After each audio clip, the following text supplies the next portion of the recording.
নমস্কাৰ 4500 এলপি ইউপিৰ যি higher secondary document আৰু ইউডাইস কোড আপলোড সম্পৰ্কত এখন এক্সটেনশন জাননী আহিলে আপোনালোকে ইতিমধ্যে গম পাইছে 27 নৱেম্বৰ তাৰিখতে প্ৰকাশ পালে আৰু 1 ডিসেম্বৰলৈকে এই সময়সীমা বৃদ্ধি কৰি দিয়া হৈছে গতিকে আপোনালোকে এক্সটেনশন যিখন নোটিস দেখিছে ইয়াত লিখি দিছে যে official website dwassam.gov.in will be now available for the purpose of submission of the above details till 1/12/2025 অৰ্থাৎ তেওঁলোকৰ হায়াৰ সেকেন্ডাৰী যিখিনি ডকুমেন্টস আৰু ইউডাইস কোডৰ যিখিনি ডকুমেন্টস বিচাৰিছে এনআইএছৰ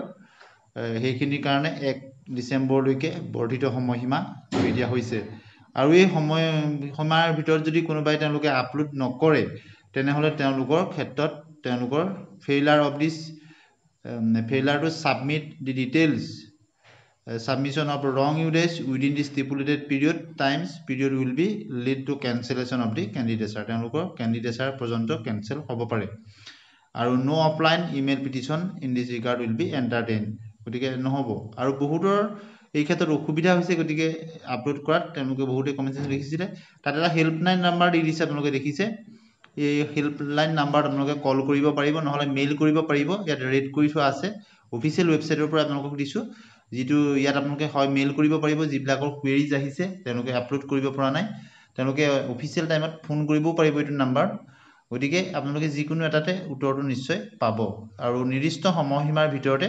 এনআইএছৰ ক্যান্ডিডেট সকলে তেওঁলোকৰ ইউডাইছৰ ৰেকৰ্ডসমূহ লগতে হায়াৰ সেকেন্ডাৰী ৰেকৰ্ডসমূহ দিব আৰু জেনাৰেল ক্যান্ডিডেটসমূহ হায়াৰ সেকেন্ডাৰী যিখিনি ৰেকৰ্ডছ বিচাৰিছে তথ্য বিচাৰিছে সেইসমূহ আপোনালোকে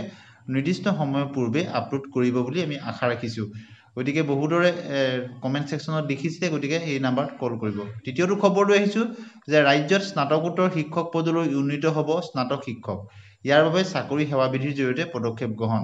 গতিকে যিসকলে স্নাতক পৰ্যায়ত কৰি আছে অৰ্থাৎ হাই স্কুলত কৰি আছে তেওঁলোকৰ মাষ্টাৰ্স ডিগ্ৰী আছে আৰু যথোপযুক্ত কোৱালিফিকেশন আছে তেওঁলোকৰ ক্ষেত্ৰত তেওঁলোকক স্নাতকোত্তৰ পৰ্যায়লৈ পদোন্নতিৰ কাৰণে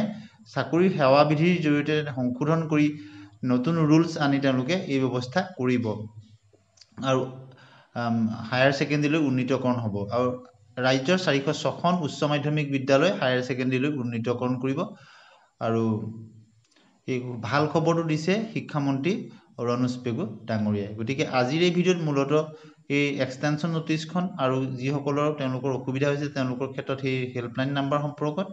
আৰু স্নাতকোত্তৰ শিক্ষক পদলৈ উন্নীত হোৱা সম্পৰ্কত শিক্ষামন্ত্ৰী মহোদয়ে যি গুৰুত্বপূৰ্ণ খবৰ দিছে এই তিনিটা খবৰ আপোনালোকলৈ জনালো এনে ধৰণৰ খবৰৰ কাৰণে চেনেলটি সাবস্ক্ৰাইব কৰিব ভাল পালে লাইক আৰু শ্বেয়াৰ কৰিব ধন্যবাদ